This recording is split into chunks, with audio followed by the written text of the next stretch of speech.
안녕하세요. 책베이입니다. 오늘 여러분들께 소개해드릴 책은 김지석 작가님의 새벽 입김 위에 네 이름을 쓴다 입니다. 출판사는 넥서스입니다.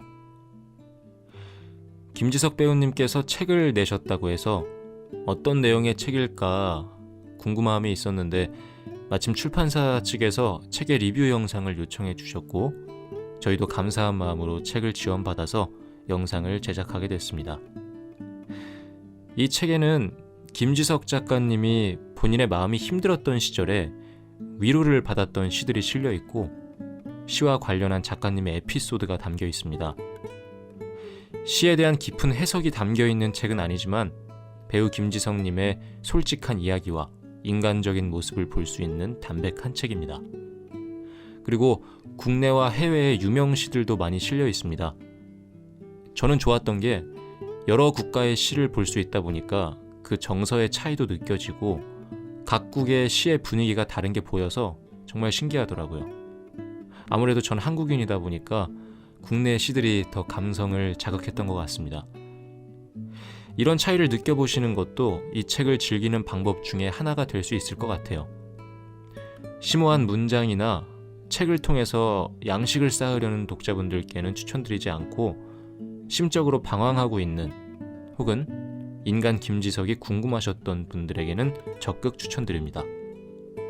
네, 그럼 좋은 시간 되세요. 내 나이 하나하고 스물이었을 때. 내 나이 하나하고 스물이었을 때 어느 지혜로운 사람의 말을 들었다. 금화든 은화든 줄지라도 네 마음만은 결코 주어선 안 된다. 진주든 루비든 주워버릴지라도 네 생각만은 자유로워야 한다.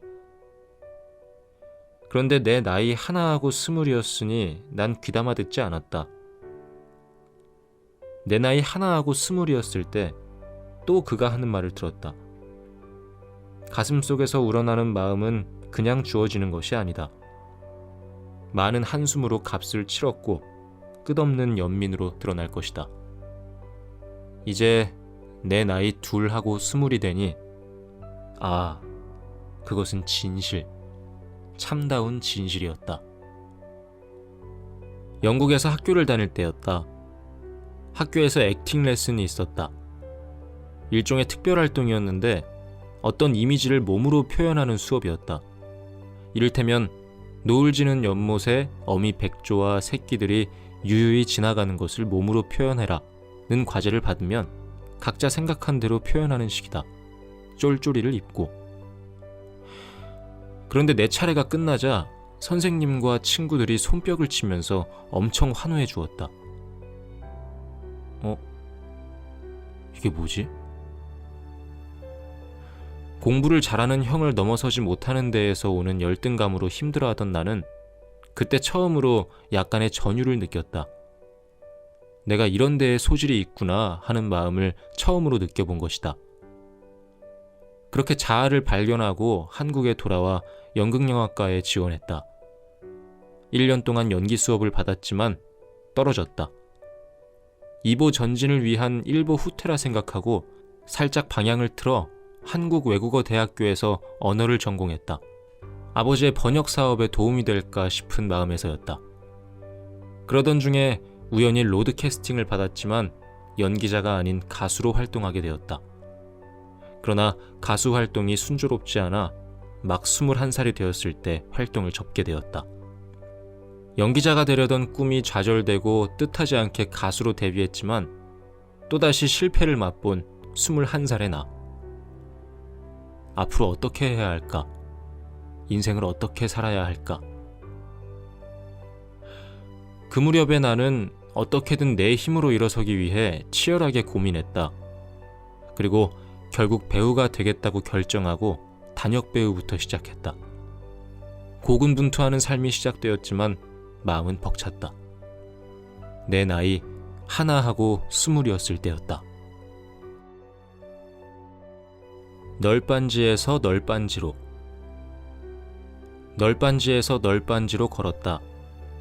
천천히, 조심스럽게. 머리맡에는 별, 발밑에는 바다가 있는 것 같이. 난 몰랐다. 다음 걸음이 마지막 걸음이 될는지. 누군가는 경험이라 부르지만 도무지 불안한 내 걸음걸음. 작품을 할 때마다 살얼음판을 걷는 것처럼 불안하다. 널빤지에서 널빤지로 발을 내딛는 것처럼. 때론 이 작품이 마지막일지도 모른다는 생각을 한다. 이런 불안은 대체로 수치화되는 잔인한 피드백, 시청률에서 온다. 시청률이 전부가 아님을 알면서도 전부처럼 느껴질 때가 많다. 시청률은 편성운이나 트렌드, 시청자의 취향 등의 영향을 받는다. 완성도가 높은 작품이라고 무조건 많은 사랑을 받는 것도 아니니 안심할 수 없다. 동료들과 열심히 작업하여 좋은 작품을 만들었다고 생각했는데 막상 시청률이 저조하면 정말 위축된다. 모든 게 내 탓 같을 때도 있다. 하지만 그런 불안이 배우의 숙명이라면 감당해야 하지 않을까? 오늘도 나는 힘을 내어 또 한 걸음을 내딛는다. 불안하지만 새로운 경험을 위해. 눈물, 덧없는 눈물이, 이유 모를 눈물이 거룩한 절망의 바닥에서 가슴으로 솟아올라 눈에 고였다. 평화로운 가을 들판 바라보며 지나간 날들을 생각한다. 저승에서 친구들을 싣고 오는 돛배, 반짝이는 사랑하는 이들 모두 싣고 첫 햇살처럼 수평선을 넘는 돛배, 빨갛게 물들이는 마지막 햇살처럼 슬퍼라. 그렇게 슬프고 새로워라. 가버린 날들은. 아, 죽어가는 이의 눈에서 네모난 창문이 흐릿해질 무렵, 어둑한 여름 동틀 무렵, 잠 덜 깬 새들의 첫 지저김이 그의 귀에 들려오듯 그처럼 슬프고 묘하여라. 가버린 날들은. 죽은 뒤 생각나는 입맞춤처럼 다정하고 다른 이에게만 허락된 입술에 헛된 짝사랑이 꿈꾸는 키스처럼 감미로워라.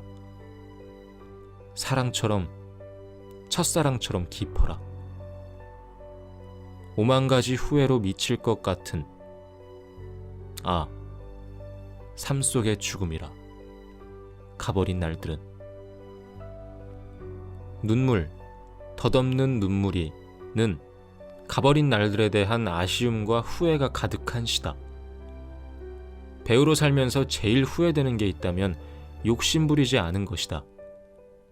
과거에 내가 욕심을 냈다면 더 쟁취할 수 있었는데 욕심부리는 내 모습이 못나 보일까봐 그러지 못했다. 나를 보는 다른 사람의 시선이 신경 쓰인 거다. 돌이켜보면 나는 스스로 원하는 것을 포기했던 적이 많다. 그리고 나서 애써 괜찮다며 소위 쿨한 척을 했다. 건강한 욕심은 굉장히 좋은 동력이라고 머리론 생각하면서도 욕심부리는 내 모습을 누군가 나쁘게 볼까봐 좋아하는 것을 향해 적극적으로 다가가지 못했다. 머무르지 말걸. 더 욕심을 내어볼걸.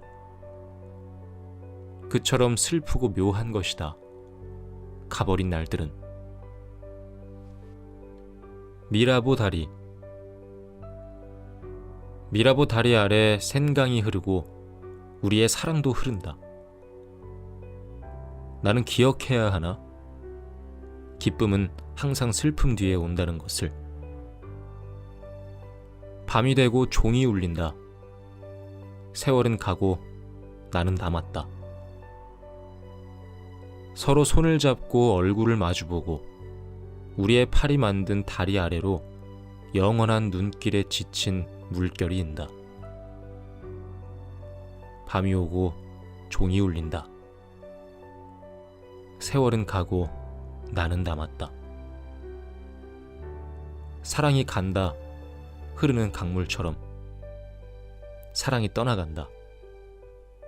삶처럼 그렇게 느리게. 희망처럼 그렇게 격렬히. 밤이 오고 종이 울린다. 세월은 가고 나는 남았다. 하루하루 지나고 일주일이 지나고 지나간 시간도 사랑도 돌아오지 않는다. 미라보 다리 아래 샌강이 흐른다. 밤이 오고 종이 울린다. 세월은 가고 나는 남았다. 사랑은 떠나고 세월도 흐르고 나는 남았다. 이렇게 써놓고 보니 지난했던 과거가 찰나갔다. 돌이켜보니 사랑도 이별도 제법 겪었다. 누군가를 사랑한 마음 자체를 후회한 적은 없다. 하지만 너는 나는 너를 사랑하니까 우린 말하지 않아도 누구보다 서로를 잘 알고 헤아려 줄 것이라고 쉽게 믿어버렸던 나 자신에 대한 후회는 있다. 저절로 되는 건 없었다. 사랑한다고 해도 끊임없이 소통하면서 서로 이해를 구해야 했다. 말하지 않아도 알 거라는 건 나의 크나큰 착각이었다. 지금 후회한들 어쩌겠나. 시간은 지났고 사랑도 떠났으니 방법이 없다. 다음 사랑이 허락된다면 같은 실수를 반복하지 않으려 노력할 수밖에. 세월을 보내고서야 알게 되는 것이 참 많다. 함께 있되 거리를 두라. 함께 있되 거리를 두라. 그래서 하늘 바람이 너희 사이에서 춤추게 하라. 서로 사랑하라. 그러나 사랑으로 구속하지 마라. 너의 영혼과 영혼의 두 언덕 사이에 출렁이는 바다를 놓아두라. 서로 잔을 채워주되 한쪽의 잔만 마시지 마라. 서로 빵을 주되 한쪽의 빵만을 먹지 마라. 함께 노래하고 춤추며 즐거워하되 서로는 혼자 있게 하라. 마치 현악기의 줄들이 하나의 음악을 울릴지라도 줄은 모두 혼자이듯이. 서로 가슴을 주라. 그러나 서로의 가슴 속에 묶어두지는 마라. 오직 커다란 생명의 손만이 너희의 가슴을 간직할 수 있다. 함께 서 있으라. 그러나 너무 가까이 서 있지 마라. 사원의 기둥들도 서로 떨어져 있고 참나무와 삼나무는 서로의 그늘 속에선 자랄 수 없다. 사랑하면서 그와 나 사이에 하늘 바람이 춤추고 바다가 출렁일 거리를 둔다는 것은 어떤 의미일까? 또 함께 노래하고 춤추며 즐거워하되 서로는 혼자 있게 한다는 것은? 알 것 같으면서도 모르겠다. 선명하지 않다. 내 연애를 생각해본다. 나의 지난 연애가 괜찮다고 생각되는 지점은 헤어져도 관계를 망가뜨리지 않았다는 데 있다. 사랑했던 시간을 절망스럽게 만들지 않고 잘 헤어졌던 것 같다. 우연히 길에서 만나더라도 인사하며 지나갈 수 있도록. 이런 나를 두고 무르다고 할 사람이 있을지도 모르겠다.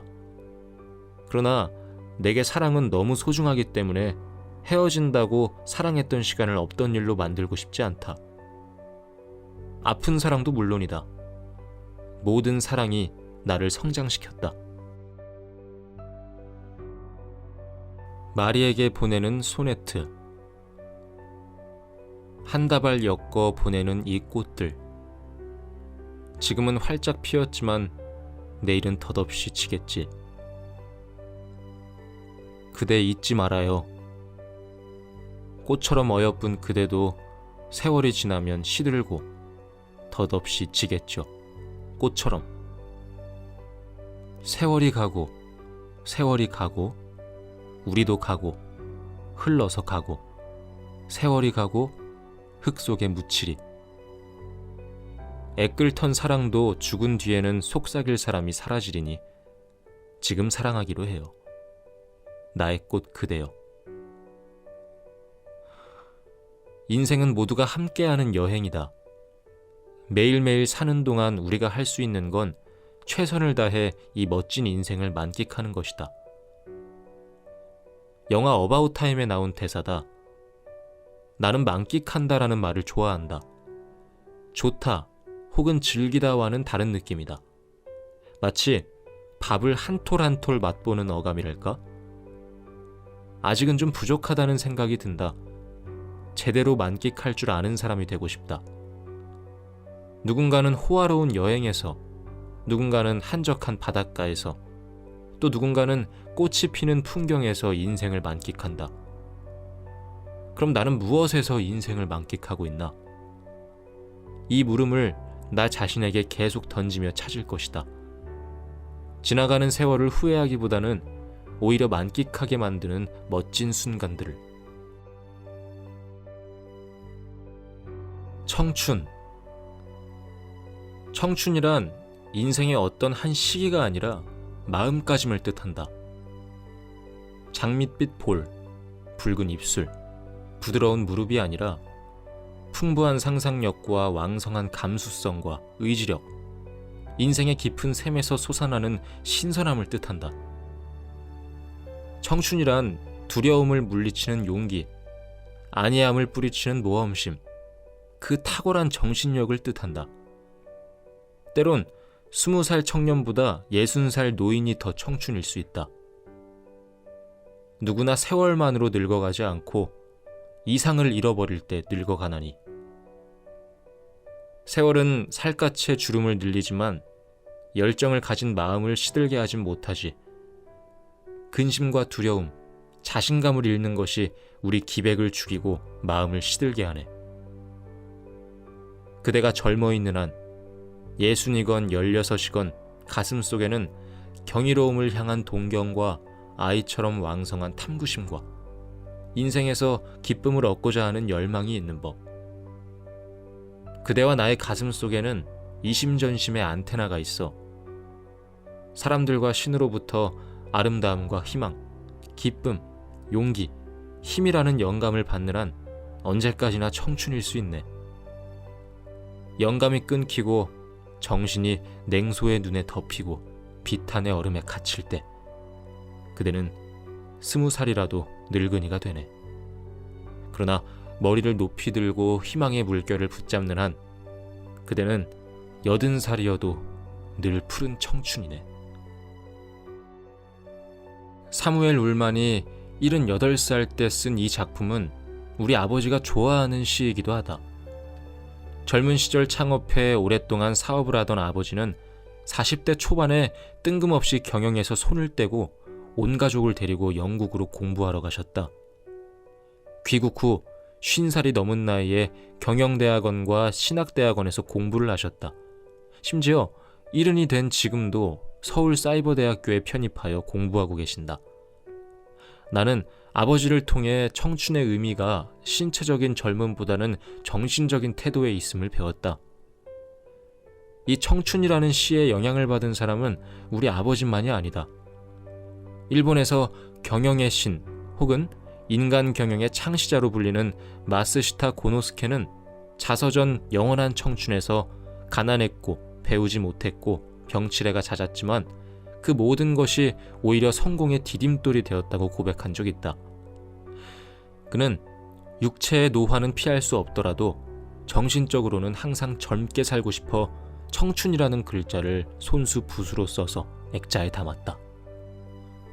또 다른 사람은 이 시 덕분에 98살에 글을 배우기 시작한 미국의 조지 도슨이다. 가난한 집안에서 태어나 학교에 다니지 못한 그는 글을 읽지 못했다. 그래서 일자리를 얻을 때마다 노동 규정 등을 주변 사람에게 물어보고 몽땅 외웠다고 한다. 글을 읽을 줄 모른다는 사실이 늘 그를 창피하고 고통스럽게 했지만 98살에 울만의 시를 읽고 알파벳을 외우고 101살에 인생은 아름다워라는 자서전을 출판했다. 청춘이란 인생의 어떤 한 시기가 아니라 마음가짐. 종종 청춘이 이미 지나갔다는 생각이 들 때가 있다. 하지만 그럴 때면 얼른 마음을 고쳐먹고 이 문장을 떠올린다. 지혜로운 나의 아버지가 그랬던 것처럼.